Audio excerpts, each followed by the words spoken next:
ఎన్నికలను ఆపేస్తా. నేను ఆపేయమని చెప్పేస్తా.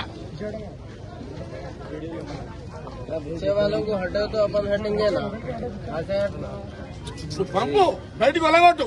నీ రైట్స్. నువ్వు స్పెసిఫిక్ గా గల్లా ఎందుకు వచ్చినావు?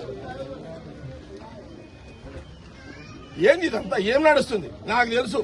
ఈ శంకర్ ఏం పేర్రా? ఇతను గతంలో సంగారెడ్డిలో గంజాయి బ్యాచ్ తోటి కూడా సంబంధాలు ఉన్నాయి. నేను ఇంకా ఇద్దరు సీఏలు ఉన్నారు, నాకు తెలుసు.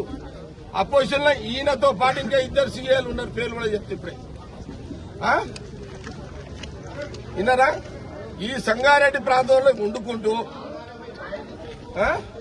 వీళ్ళందరూ క్రిమినల్స్ ప్రోత్సహించారు. ఏ వాళ్ళకి ఆటో వదిలే